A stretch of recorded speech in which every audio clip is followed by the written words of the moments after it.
1970년대 후반에 제가 신일교회에 왔었습니다.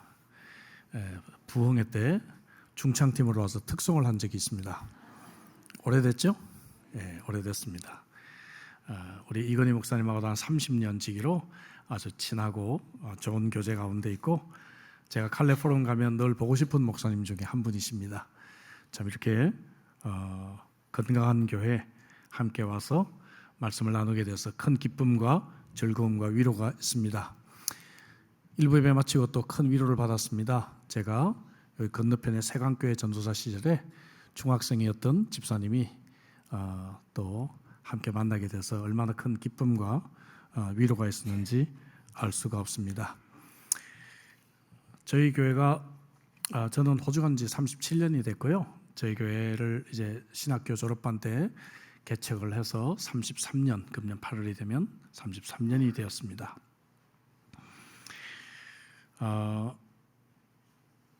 보통 제가 강해 설교를 하는데 오늘은 좀 간증 설교를 함께 좀 나누려고 합니다. 저희 이민교회가 한국보다는 상황이 어렵잖아요. 그래서 하나님 은혜로 공장 부지를 사고 이제 2019년에 교회를 건축을 하기로 교인들과 함께 마음을 이제 다지고 어렵게 2019년 말에 철거 공사부터 진행을 했습니다. 철거 공사를 열심히 해서 이제 철거 공사가 딱 끝나니까 2020년 2월 무엇이 찾아왔어요? 코로나가 찾아왔어요. 코로나가. 제가 그때 하나님 저를 죽이려고 작정을 하셨습니까? 라고 기도했습니다. 성도들은 한 명도 보이질 않고요. 혼자 이 건축을 해나가는데 참 너무 힘이 들었습니다. 2년 동안 정말 죽을 고비를 넘기면서 건축을 하면서 이제 완공이 가까워지고 있었을 때 제가 제 아내에게 입버릇처럼 여보, 완공되면 내가 2달만 좀 쉬고 싶어. 2달만 쉬고 싶어. 그런 얘기를 제가 했는데 2021년 10월 22일 완공이 돼 제 아내가 사고가 났습니다. 코로나 아직도 남아있었기 때문에 그때 교회 아무도 오는 것이 어려웠죠. 제 아내가 혼자 뛰어다니면서 청소하고 그 다음에 화단 정리하고 하다가 저녁에 계단에서 굴러떨어져서 뇌출혈이 일어났습니다. 응급 뇌수술 1차, 2차를 했는데 이제 의사가 토요일 새벽이었어요. 나왔는데 좋은 소식이 아닙니다. 내가 할 수 있는 일은 다 했지만 피가 멈추질 않는다. 그리고 뇌압이 너무 높다. 그러면서 가족이 있느냐? 여러분 무슨 말인지 아시죠? 의사가 가족을 찾을 때는 딸 가족이 한국에 살고 있다 그랬더니 딸한테 지금 전화하는 것이 좋겠다. 그래서 한국 새벽 2시 반이야. 그랬더니 쓴 웃음을 지으면서 너 지금 전화를 하는 게 좋겠다라고 얘기를 합니다. 그러더니 한번 환자를 살펴보고 집으로 가겠다 하더니 다시 환자를 살피더니 급하게 뛰기 시작합니다. 50대 초반의 여자 호주 의사인데 그러더니 빨리 수술실로 들어가야 되겠다고 3차 수술 또 이어서 또 하게 됩니다. 그러고 난 뒤에도 좋은 소식이 아닙니다. 내가 할 수 있는 일은 정말 다 했는데 여전히 피가 멈추지 않는다. 그리고 뇌압이 너무 높다. 그리고는 이제 집으로 돌아간 거죠. 집으로 돌아갔고 그리고 제 아내는 이제 코마 상태에 들어가게 되었습니다. 토요일 아침인데요. 저희는 신일교회처럼 토요일 아침 되면 주일 설교 본문 제목 다 나오잖아요. 주보가 준비가 됐는데 다음 날 24일 날 주일이 저희는 추수감사 주일입니다. 설교 제목이 어려운 때를 만나도 감사였어요. 어려운 때를 만나도 감사.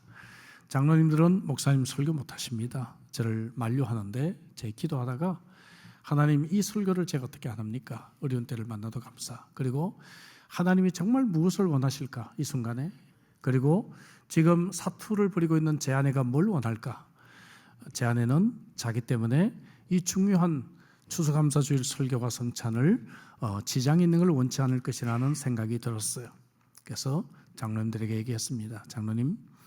장로님들 제가 설교와 성찬은 그래도 감당을 하겠습니다. 고집을 부려서 주일 아침에 여전히 코로나 시기였기 때문에 특별 면회 허락을 받고 이제 가서 제 아내 손을 잡아주고 내 구주 예수를 더욱 사랑, 찬송을 불러주고 기도해 주는 것으로 예배를 대신 드려주고, 이제 병은 이제 그 병실을 나서려고 하는데 간호사들이 앞을 가로막습니다. 너 어디 가냐 하는 거예요. 너 여기 있어야 된다. 너 여기 있어야 된다. 그래서 내가 이 상황을 충분히 알고 있다. 전화를 해라. 상황이 급박하면 내가 전화를 받겠다. 교회에서 여기까지 오는데 10분이면 올 수 있다. 그리고 교회를 와서 강단에 제 핸드폰을 올려놓고 성도들에게 양해를 구했습니다. 여러분, 제가 오늘은 이 전화를 받아야 됩니다. 전화가 걸려오면 전화가 걸려오지 않도록 기도해 주세요. 그렇게 부탁을 하고 죽을 힘을 다해서 1부, 2부 설교와 성찬을 감당을 했습니다. 제 아내가 하루를 더 버텼습니다. 더 버티고 주일 밤이 되었는데 저도 이제 이틀 동안 밥도 먹지 못하고, 그리고 잠도 자지 못하고 조금 자야 되겠다.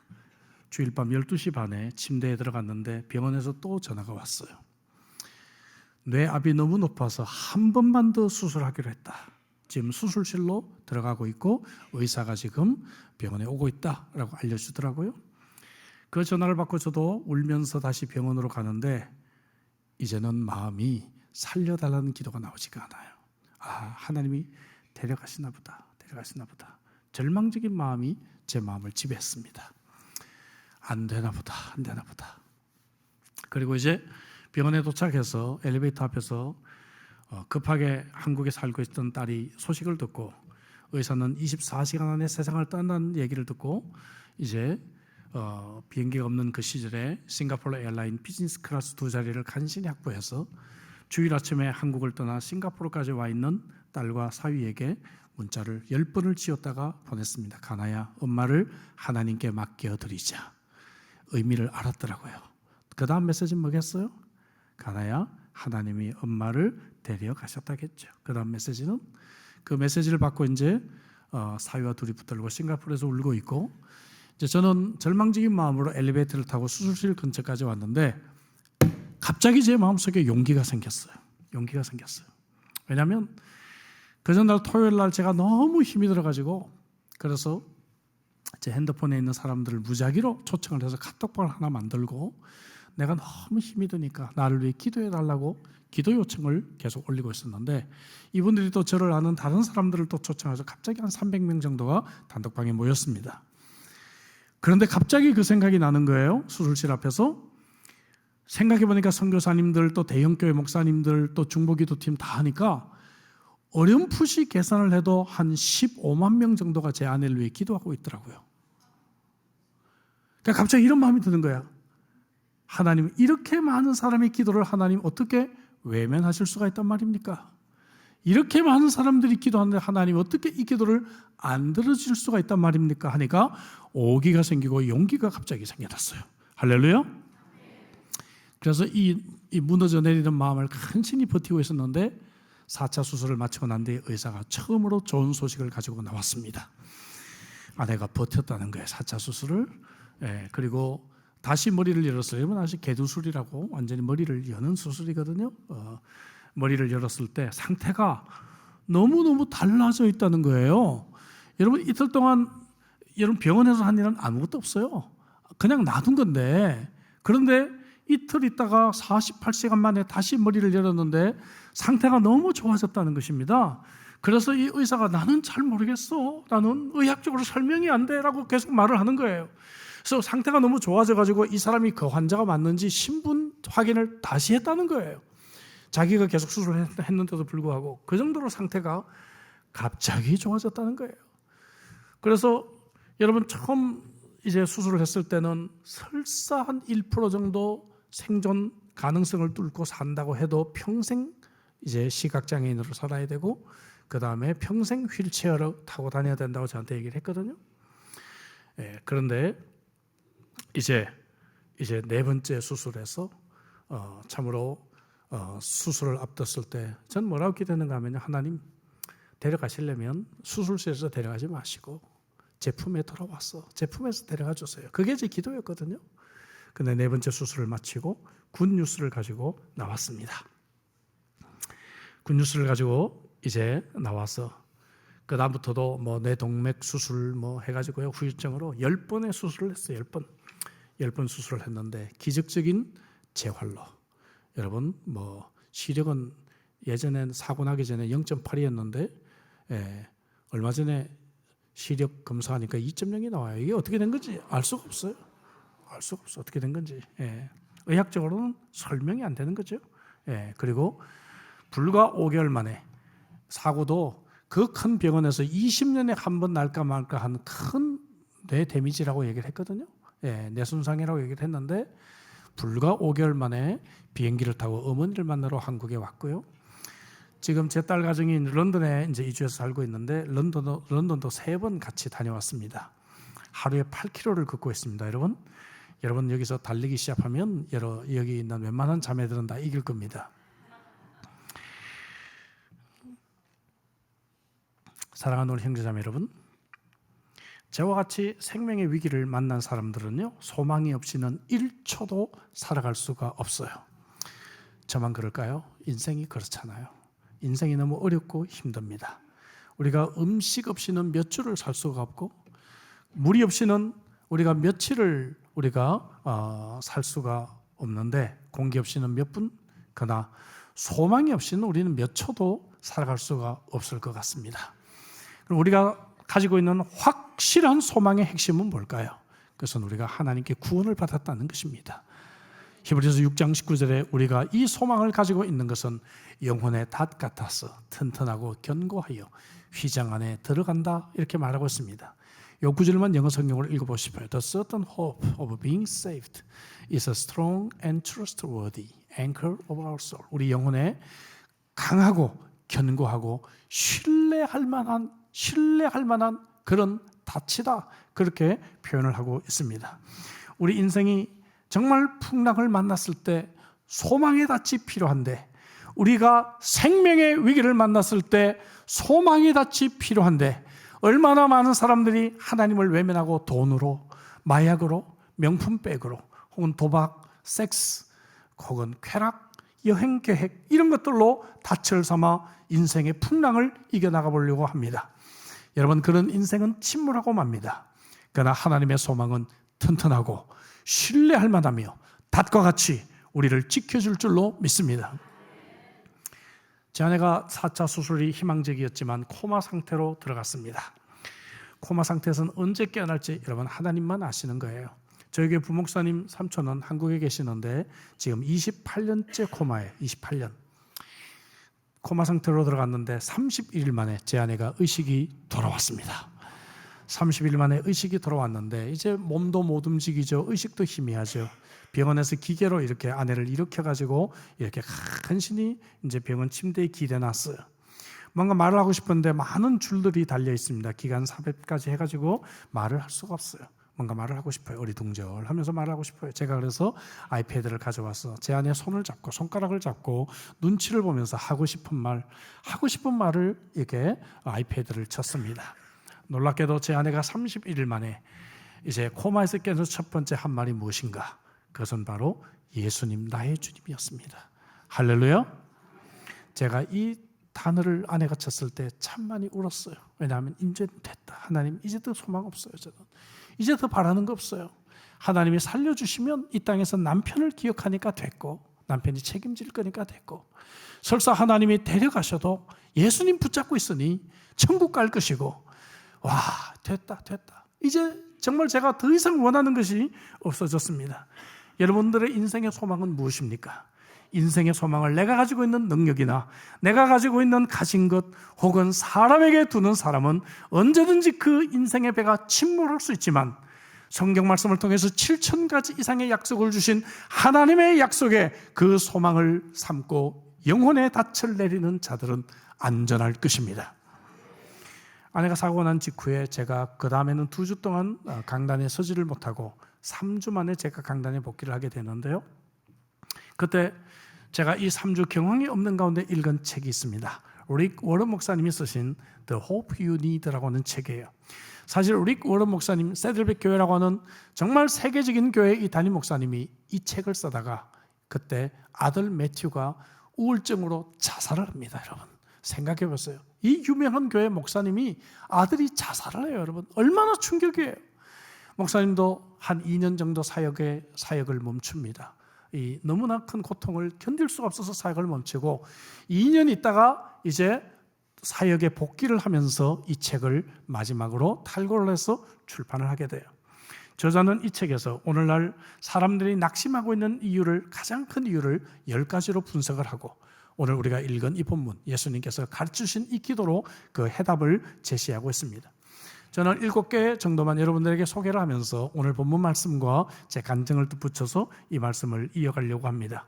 첫 번째로, 사람들이 고독하는 이유가 무엇인가? 그것은 바로 낙심하는 이유가 무엇인가? 그건 사람들이 고독하기 때문에 그렇습니다. 군중 속에 있지만, 많은 사람들 속에 있지만 고독할 수가 있습니다. 그러나 오늘 본문에 주님께서 그래서 이렇게 기도를 가르쳐 주십니다. 어떻게 시작이 되나요? 하늘에 계신 우리 아버지여라고 시작합니다. 1인칭 우리 아버지입니다. 저와 여러분들의 아버지라고 하는 것이죠. 하늘에 계신 하나님은 바로 저와 여러분들의 아버지신 줄로 믿습니다. 우리를 사랑하시고 우리를 결코 포기하지 않는 아버지이십니다. 요한복음 14장 18절에는 고아와 같이 우리를 버려두지 아니하신다라고 약속해 주셨습니다. 우리 가까이 계시고 우리를 위로하시고 우리를 돌보고 계시는 아버지가 계시기 때문에 우리는 이 고독을 이기고 소망을 가질 수가 있습니다. 저는 꿈을 잘 꾸지도 않고 꿈도 잘 믿지 않는 장로교 목사입니다. 근데 말입니다, 많이 들은 얘기 같죠? 그런데 말입니다, 아내가 중환자실에서 코마 상태에 있을 때 생생한 꿈을 2번 꿔요.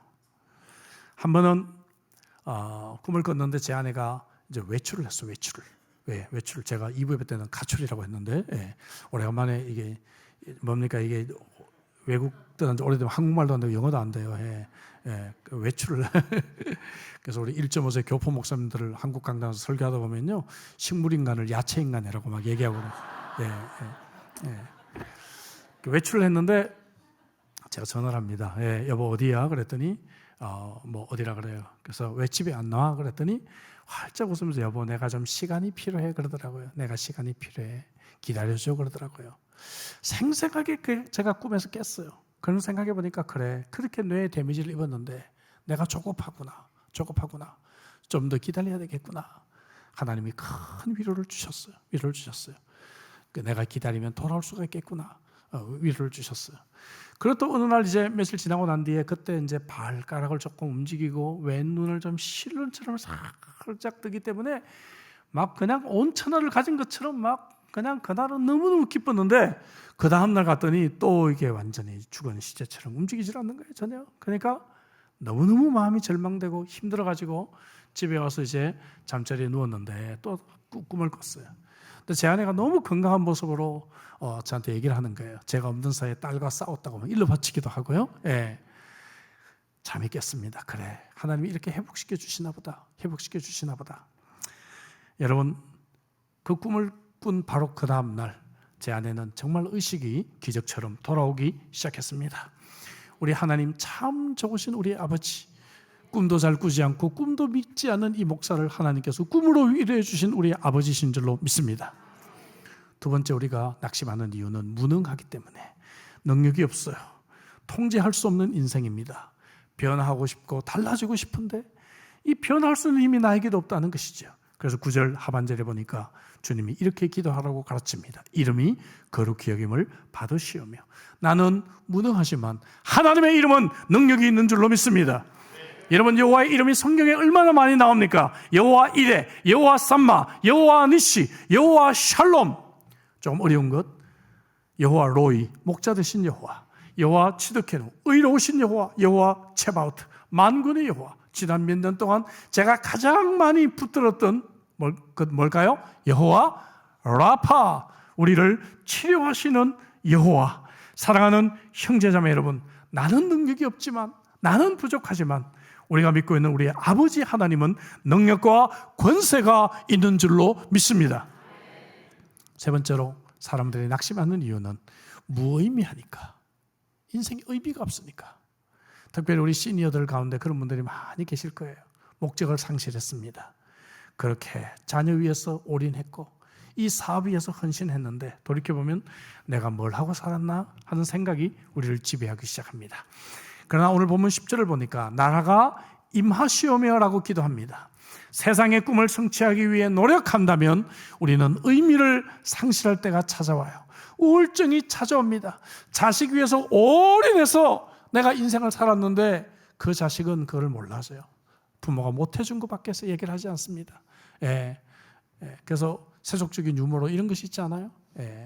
잘난 아들은 국가의 아들이고 돈 잘 버는 아들은 사돈의 아들이고 맨날 사돈집이란 게 행다니고 있고 빚쟁이는 내 아들이다. 그렇죠? 빚지면 이제 우리 집에 오잖아요. 그죠? 아들은. 내가 정말 이 자식 키우기에 올인했고 내가 이 사업에 올인했는데 내가 뭘 하고 살았는지 참으로 목적의식을 상실할 때가 있다는 것이죠. 제가 IMF 때 한국에 와서 르네상스 호텔에 지금 없어졌는데 그 호텔이요.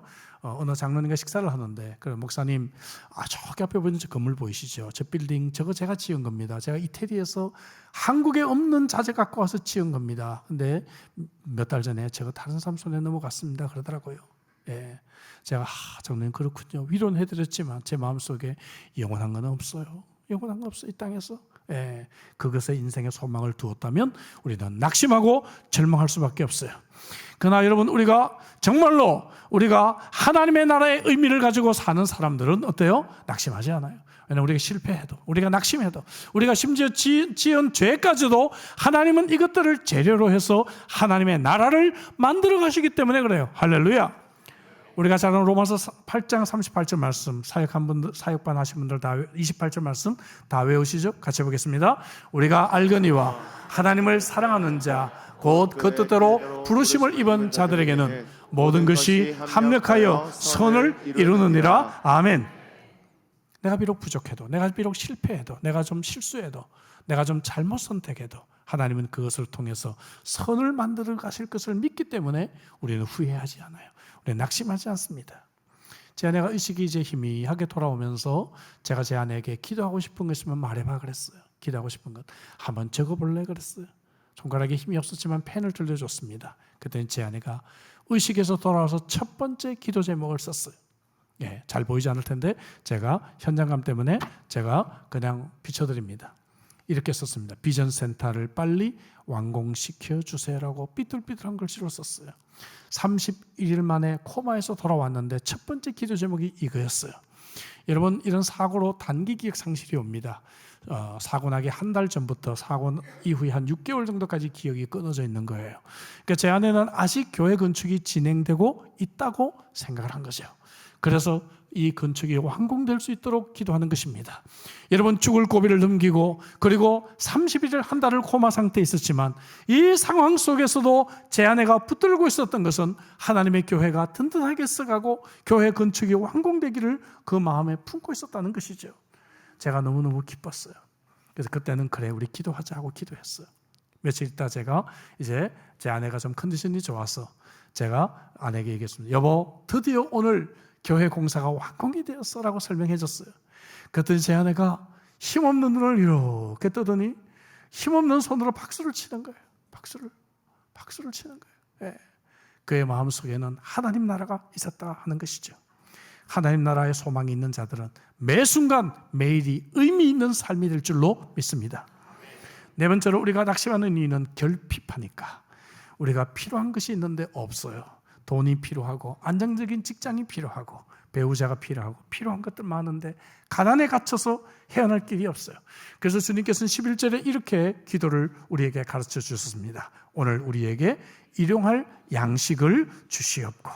여러분 우리는 근데 한 달의 양식 때문에 걱정하고 있어요. 우리는 몇 년의 양식 때문에 우리는 걱정하고 있단 말이죠. 그런데 하나님은 그것이 아니라 오늘 하루의 양식을 위해서 기도하라고 우리들에게 말씀하고 계시고 하나님은 우리에게 좋은 아버지여서 오늘의 양식을 신실하게 공급해 주시는 하나님이신 줄로 믿습니다. 바울사도는 그래서 빌립보서 4장 19절에서 나의 하나님이 그리스도 예수 안에서 영광 가운데 그 풍성한 대로 너희 모든 욕심을 채우시리라 그랬어요?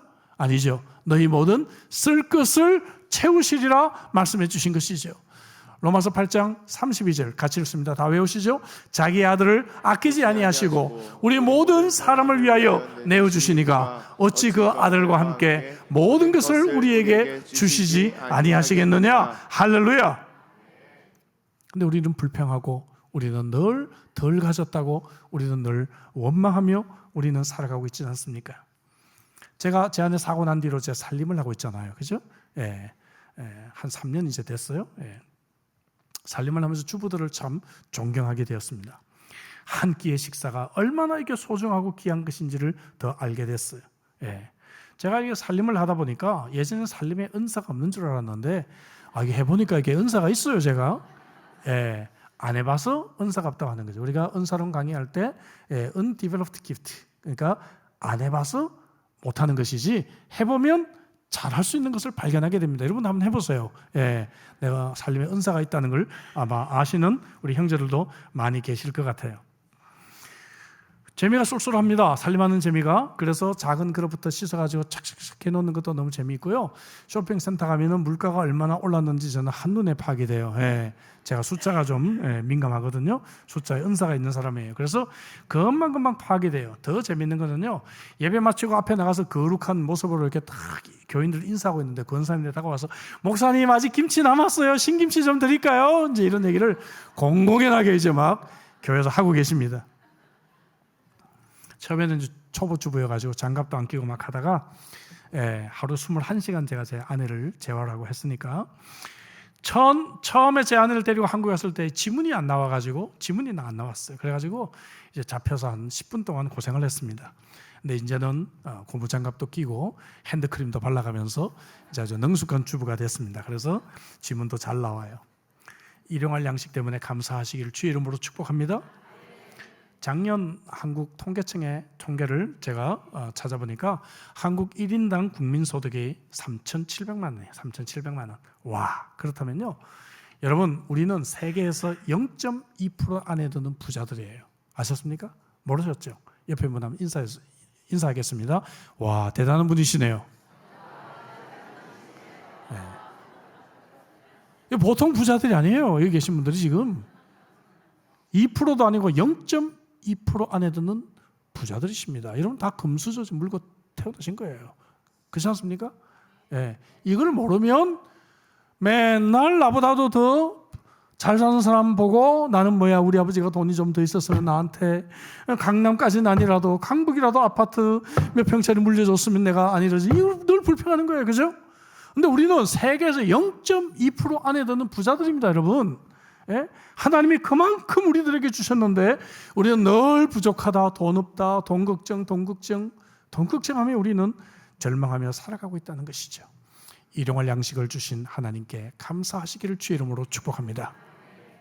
5번째, 우리가 낙심하는 것은 원수 때문에. 원수도 아니죠. 우리는 왼수라고 하잖아요. 왼수, 그죠?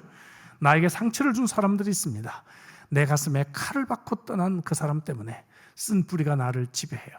나를 부리고 떠난 그놈은 잘 사나? 페이스북, 인스타그램 뒷조사 계속하고 있습니다. 어라 그년이랑 하와이도 갔네. 수석이라고 모여가지고 송편 먹고 있네. 나는 그리고 그 원수가 여러분 만들어놓은 감옥에 갇혀서 아직도 살고 있는 것이죠. 그 원수 때문에 나는 이 감옥에 갇혀서 늘 그렇게 살아가고 있어. 이 귀한 인생을 그렇게 허비하고 살고 있다는 것이죠. 근데 그 원수는 나에 대해서 관심 조금도 없어요. 생각조차도 안 해요. 성탄절이라고요, 파티하고 즐겁게 지내고 있단 말이죠. 그래서 조금 전 12절 하나님의 용서를 구할 때 조건이 있습니다. 우리가 우리에게 죄 지은 자를 사하여 준 것 같이 했단 말이죠. 이제 그 원수 때문에 나는 그 감옥에 살지 않겠다고 결단하는 것입니다. 그 원수는 용서하고 떠나보내고 그 사람이 나에게 잘못한 것은 그 사람과 하나님과의 문제이고 나는 이 원수를 하나님께 맡겨드리고 로마서 12장 19절에 원수 갚는 것이 내게 있으니 하나님께 있으니 하나님께 맡겨라 했으니 하나님께 그 사람과 하나님과의 관계는 맡겨드리고 나는 그 사람을 용서하고 이제 모든 인간관계가 평온과 화평이 찾아오고 사랑의 교제들을 맺어가겠다고 하는 것이죠. 그럴 때 내 혼자가 아니라 내 옆에 친구들이 생기기 시작합니다. 우리는 성탄절이 되면 성탄 음악제를 하는데 전 교인이 이제 강단에 올라와서 퍼포먼스를 해요. 여러 기관들이 오고 하는데요. 근데 제 아내가 사고 나서 한 2달 가까이 됐을 때 성탄 음악제가 열렸는데 여러분 참 사람들이 힘든 가운데 성탄 음악제를 했어요. 교회가 얼마나 힘들어요, 그죠? 그 가운데 성탄 음악제를 하는데 여성기도회, 제 아내가 여성기도를 인도하고 있었는데 화요일 날 여성기도에서 어떤 순서를 하나 이제 맡았습니다. 뭐 하냐 그랬더니 비밀이래요. 예, 우리 부교육자가 비밀이래요. 그래? 뭐 할 수 없지 뭐. 담임 목사도 안 가르쳐주면 할 수 없지 뭐. 그러고 이제 있었는데 여성기도에서 나와서 자기 순서를 퍼포먼스를 하고 난 뒤에 옆에 있는 사람의 손을 잡고 현수막을 하나 펼쳤습니다. 이 현수막에 가운데 제 아내의 얼굴을 이제 넣고요. 실로암 여성기도회, 그때는 교회 이름이 실로암이었어요. 실로암 여성기도회, 제 아내 이제 사진을 넣고 현수막을 펼치고 옆에 있는 사람의 손을 잡았어요. 이때 이 퍼포먼스에 있었던 이 성탄 음악제에서는 우리 전 교인들이 옆에 있는 사람의 손을 잡았습니다. 손을 잡고 하나님, 우리 사모님 살려주세요. 우리 사모님 살려주세요. 간절하게 기도하는 그런 눈물바다가 되었습니다. 여러분, 제가 힘이 났습니다. 그렇구나. 내가 지금 죽을 힘을 다해서 버티고 있는데 내 혼자 지금 싸우고 있는 것이 아니구나. 우리 온 성도들이 나와 함께 있구나. 여러분, 아름다운 교제가 있는 사람들은 낙심하지 않습니다. 사람의 이 교제, 서로서로의 만남을 통해 우리는 진정한 소망을 발견하게 될 것입니다. 다락방 모임에 꼭 가시기 바랍니다. 소그룹으로 만나시기 바랍니다. 우리 신일교회 안에서 좋은 친구들, 내 손을 잡아줄 수 있는 좋은 친구들을 만날 수 있기를 주 이름으로 축복합니다. 6번째, 우리가 두려움에 사로잡힐 때 낙심하게 됩니다.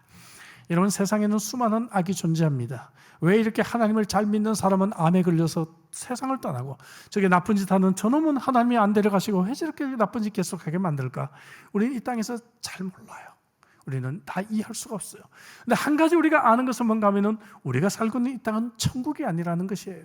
그래서 이 땅은 죄로 말미암아 이 땅은 타락했고 그 죄의 영향 때문에 신앙생활을 그렇게 살아던 안수 집사님이 여러분 정말로 음주 운전자의 일으킨 사고 때문에 세상을 떠날 수 있는 것이 이 세상입니다.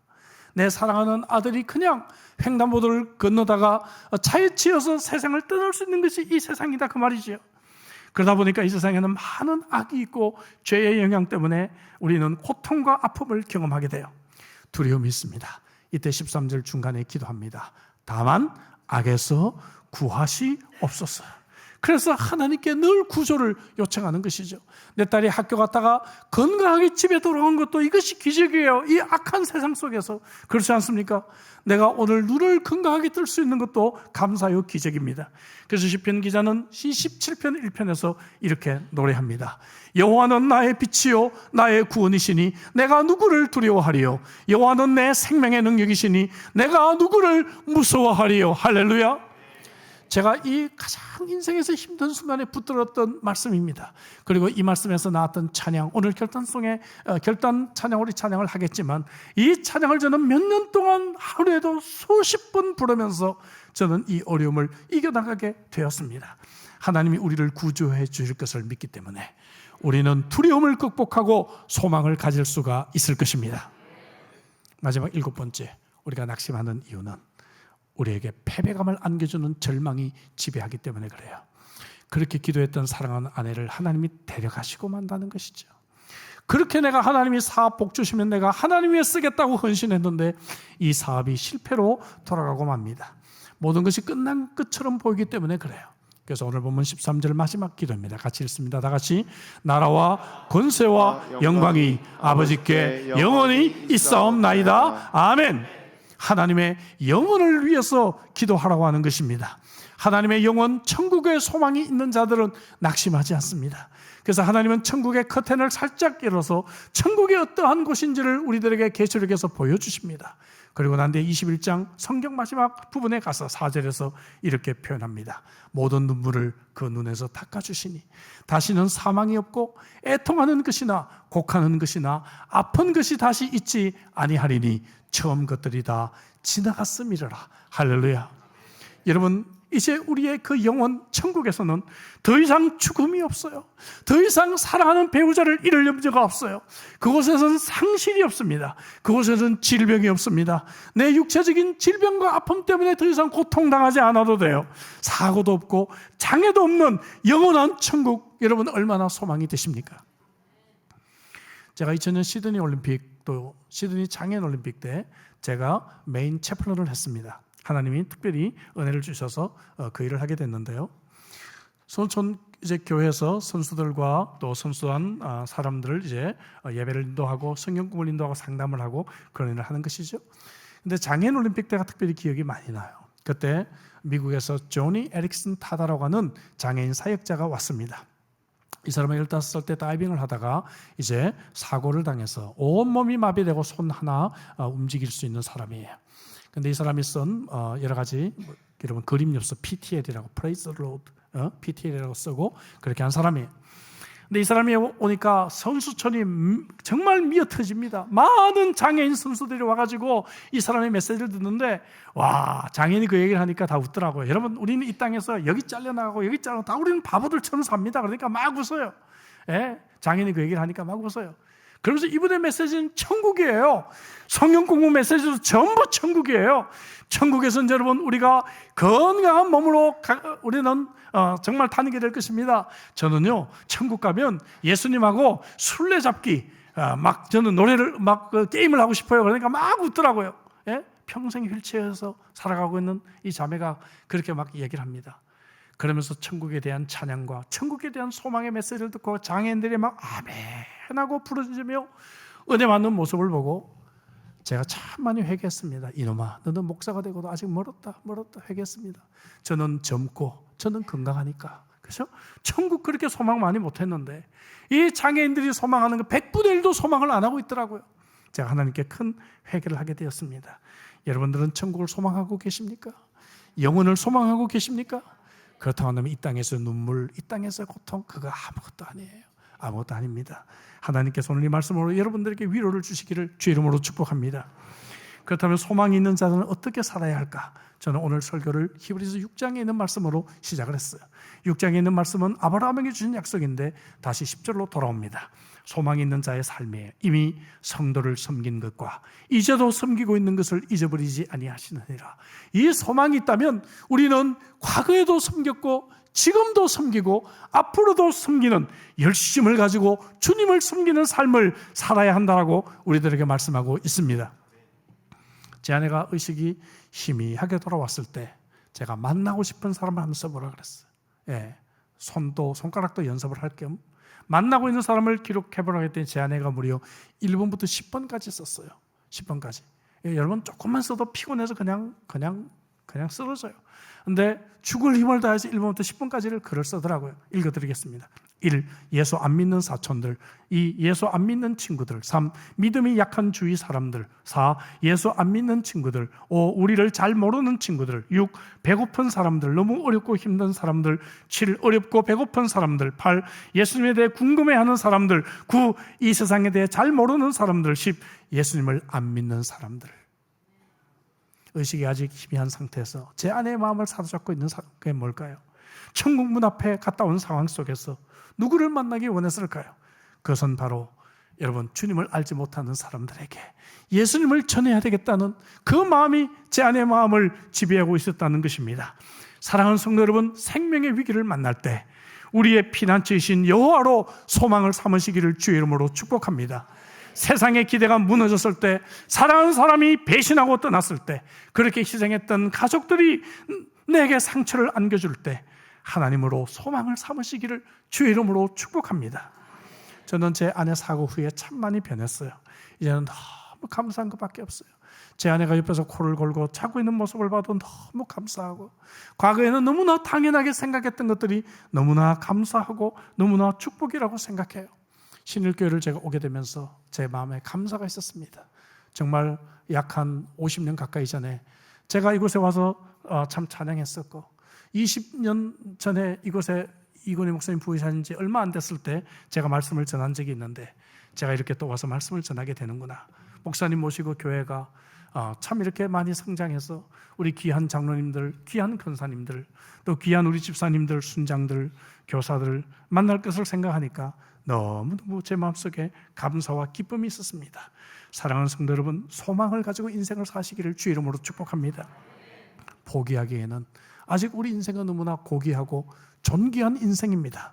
남은 인생 아무리 어려운 상황을 만난다 할지라도 우리의 생명의 피난처이신 여호와로 소망을 삼고 승리하시는 주의 복된 백성들 되시기를 주의 이름으로 축복합니다.